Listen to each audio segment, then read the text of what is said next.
पुस्तक विज्ञान भैरव तंत्र अर्थात भैरव भैरवी संवाद अथवा शिव पार्वती संवाद। व्याख्याकार नंदलाल तसौर। प्रकाशक रणधीर प्रकाशन, रेलवे रोड, हरिद्वार।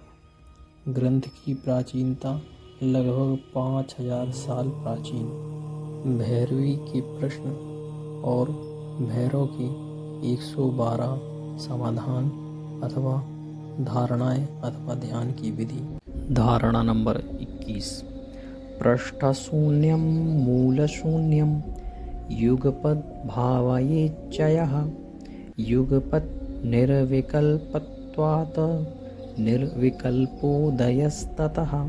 अर्थात जो साधक आगे पीछे दाएं बाएं आदि सभी जगह एक साथ शून्य की भावना करता है कि सभी कुछ शून्य स्वरूप ही है, किसी की भी परमार्थ में कोई सत्ता नहीं है, वही एकमात्र परम तत्व शिव ही सर्वत्र व्याप्त है, तो इस निर्विकल्प भावना के अभ्यास से उसके हृदय में किसी भी समय एकाएक उस निर्विकल्प शिव स्वभाव की अभिव्यक्ति हो जाती है। वह शिव स्वरूप ही हो जाता है। भिन्नता की सारी प्रतीतियां ज्ञान के कारण ही होती है। जब तक सत्य वस्तु का ज्ञान नहीं हो जाता तब तक असत्य को ही सत्य मानने की भ्रांति बनी ही रहती है। इसी कारण जिन्हें उस परम तत्व की अनुभूति नहीं हुई है वे ही इस मिथ्या जगत को सत्य मान लेते हैं। ज्ञान होने पर ही इस मिथ्यात्व की भावना का ज्ञान होता है। ज्ञान की साधना ही जीवन की उच्चता देती है। ज्ञान की ही सर्वत्र महिमा है। धारणा नंबर 22। तनुदेशे शून्यतैव क्षणमात्रं विभावयेत् निर्विकल्पो निर्विकल्प स्वरूप भाव। अर्थात साधक को इस स्थूल शरीर में जैसा पूर्व में बताया गया है निर्विकल्प स्वरूप की भावना करे कि यह शरीर आत्मा ही है। आत्मा के सिवाय इस शरीर का कोई अस्तित्व नहीं है। आत्मा ही इसका वास्तविक स्वरूप है। ऐसी भावना करने पर वह आत्मा स्वरूप ही हो जाता है। भिन्नता की प्रतीति ही मिट जाती है। यह शरीर आत्मा से कोई भिन्न वस्तु है। इस प्रकार वह जान लेता है कि यह सब कुछ शिव का विलास मात्र है। इससे भिन्न यहाँ कुछ भी सत नहीं है।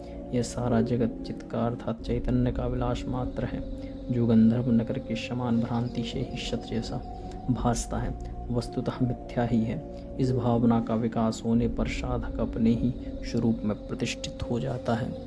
धारणा नंबर 23।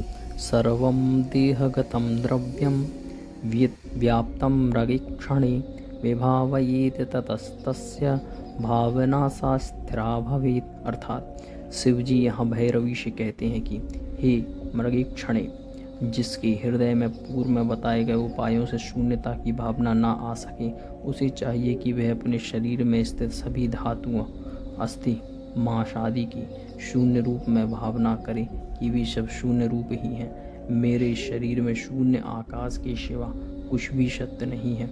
शरीर की यह ही वासना है कि शरीर ही मेरा वास्तविक स्वरूप है। इसका त्याग कर उपादेय वासना का विस्तार करे।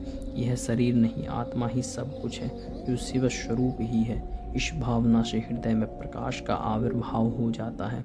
इस भावना से सारा जगत रज्जु में सर्प की भांति मिथ्या ज्ञात होने लगता है, जो केवल कल्पना मात्र है। इस भावना से साधक का हृदय प्रकाश में आलोकित हो जाता है।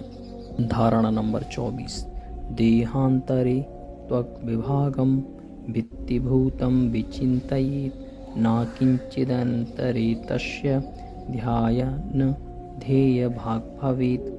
अपने शरीर में त्वचा का जो ऊपरी भाग है उसमें भित्ति अर्थात दीवार की समान जड़ रूप की कल्पना करें। इस त्वचा के भीतर जो कुछ है उसमें कोई सार तत्व नहीं है। ऐसा ध्यान करते करते साधक को उस परतत्व का साक्षात्कार हो जाता है, जो सार रूप है। यह शरीर पंचभूतों पृथ्वी, जल, अग्नि, वायु और आकाश के पंचीकरण होने से उत्पन्न हुआ है, जो नाशवान है तथा हाथी के कान की तरह अति चंचल है। यह किसी के स्थान पर स्थित नहीं रह सकता है। इसी के साथ ये दिशाएं भी काल्पनिक हैं, जिनका कोई आधार ही नहीं है। ये निर्जीव है। केवल यह चैतन्य आत्मा ही सत्स्वरूप है। इस सत्य को जो व्यक्ति ठीक से जान लेता है वही ज्ञानी कहा जाता है। वह तन्मात्रा, मन, बुद्धि एवं अहंकार को ही अपने स्वरूप मान बैठा है। ये भाव ही शांत हो जाते हैं। यही आत्मानुभव की स्थिति है। धारणा नंबर 25। हृदयाकाशे नीलीनाक्षः पद्मसम्पुट मध्यगः अनन्यचेताः सुभगे परम सौभाग्यमाप्नुयात्।